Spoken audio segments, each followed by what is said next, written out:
పారిపోయిన వాళ్ళు ఉన్నారు అనమాట.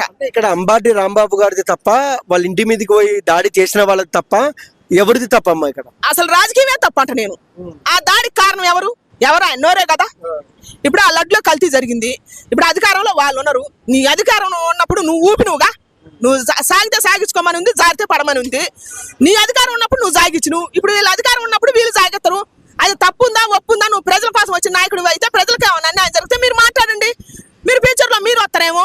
ఇప్పుడు ఒకసారి ఓడిపోయినందుకు ఇదంతా సృష్టి చేయాల్సిన అవసరం లేదు కదా.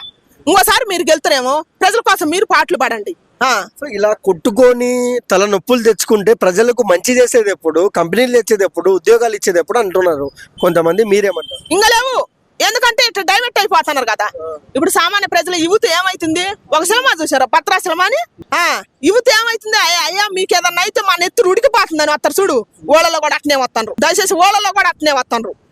యువత చదువులు కూడా మానేసి నా పార్టీ నాయకుడికి మీద ఏగ వాళ్తే మా ప్రాణం పోవాల్సిందేనని చెప్పి అట్ట వస్తారనమాట.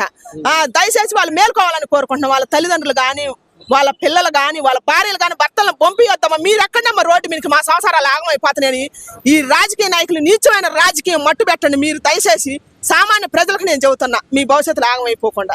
కళ్యాణ్ గారు తన బ్లడ్ తో కష్టపడి సినిమాల్లో ప్రజలకు సొంత డబ్బులు పెడుతున్నారు. అట్లా చంద్రబాబు గారు ఈ వయసులో కూడా ఈ కంపెనీలు తేవాలి, ఆకాశంలో తిరిగే అంబులెన్స్లు కావాలని ఆయన కష్టపడుతున్నారు. లోకేష్ గారు కూడా అలానే ఉన్నారు. కానీ మధ్యలో కొంతమంది ఉన్నారు ఆపోజిట్ వాళ్ళు, పుల్ల పెట్టి గెలుగుతున్నారు. సో వీళ్ళకి ఏం చెప్తారు? అదే నేను చెప్పేది. ఇప్పుడు మీ ప్రభుత్వంలో ఏమైనా జరగలేదు కదా. ఇప్పుడు ఏదైనా ఆగిపోయి ఉంటది. ఎవరి ప్రభుత్వంలోనైనా అవకతవకలు జరుగుతాయండి. జరిగినప్పుడు దాని పరంగా మీరు ప్రజలకి ఏమైనా చేయండి. మంచి చేయాలి. కానీ దీనివల్ల ఏమైతుంది? రాజకీయం అడ్డం పెట్టుకొని రెచ్చగొడుతున్నారు.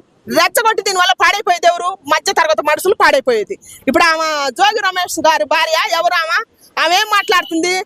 బలహీన వర్గాలారా మీరు వచ్చి మమ్మల్ని కాపాడండి, నాకు నా భర్తకి మా ఇంటికి అన్యాయం జరిగిందని చెబుతుంది. అంటే బలహీన వర్గాలు ఎవరు? నేను ప్రశ్నిస్తున్నా. సిగ్గుంటే బలహీన వర్గాలు ఎవరు? వాళ్ళు అసలు ఎవరు వచ్చి కాపాడాలా? అసలు ఎందుకు పోతున్నారు నాయకులమ్మటి? ఒక్కసారి నాయకులమ్మటి కానీ ఎవరైనా కానీ పోకుండా ఉండండి. భయం పుట్టాలి ఎన్నులో. నా నాయకుడు అని సంకల గొద్దె ఎగరేసుకుంటే కనుక పోతే మీ ప్రాణాలే పోతాయి, మీ బ్రతుకులే రోడ్డు మీదకి వస్తాయి. ఇదే ఏపీలో జరిగే రాజకీయం. ఈ రాజకీయం రావద్దని అప్పటి నుంచి పెద్దలు మన ఎన్టీఆర్ గారు, వైఎస్ రాజశేఖర రెడ్డి గారు, ఈ చంద్రబాబు నాయుడు గారు వీళ్ళంతా దీన్ని మట్టు పెట్టుకొచ్చారు. కానీ ఇప్పుడు లేస్తుంది మళ్ళా రాజకీయం. ఇప్పుడు లేచి ఏపీ ప్రజల పాలిట ఏమైతుంది? అది శాపంగా మారుతుంది. ఎన్ని వేల నెలలు దిగుతాయో తెలియదు. అందుకని ముందే మేలుకో పవన్ కళ్యాణ్ అన్న. నీకే పవర్ ఎక్కువ ఉంది కాబట్టి, నీ మీదనే యావత్ ప్రపంచం చూస్తుంది కాబట్టి ఒక్కసారి ల్యాండ్ ఆర్డర్కి పవర్ ఇచ్చి చూడు. ఏపీలో అసలు పార్టీ అని నోరెత్తే వాడినే మట్టు పెట్టాడు. పెడతారు వనకాలు ఉచ్చ పోసుకోవాలి ఒక్కొక్కడు.